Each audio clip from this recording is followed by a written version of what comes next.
Hey guys, and welcome back to this channel. In this video, I'll be showing you guys how you can level up your friendship with the giant on the Beanstalk event. I'm just going to get an item that I cooked, like a food I cooked, sorry. And I'm just going to go up the Beanstalk. Here, I'm just going to teleport. And as you can see, the giant is there. So I'm just going to get the food that I cooked. This one. Select feed, and as you can see, I gained 8 points from that.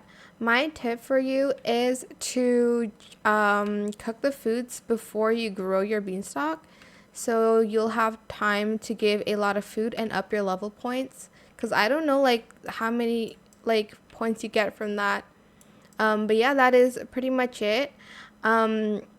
I hope it was helpful for you guys. Don't forget to like, comment, share, and also subscribe to this channel if you haven't done that already. If you have any more questions about this video, just leave it in the comment section down below. I will try my best to answer them all for you guys. And if you found this video helpful, please click the thanks button as well. That is it. Thank you so much for watching. Bye.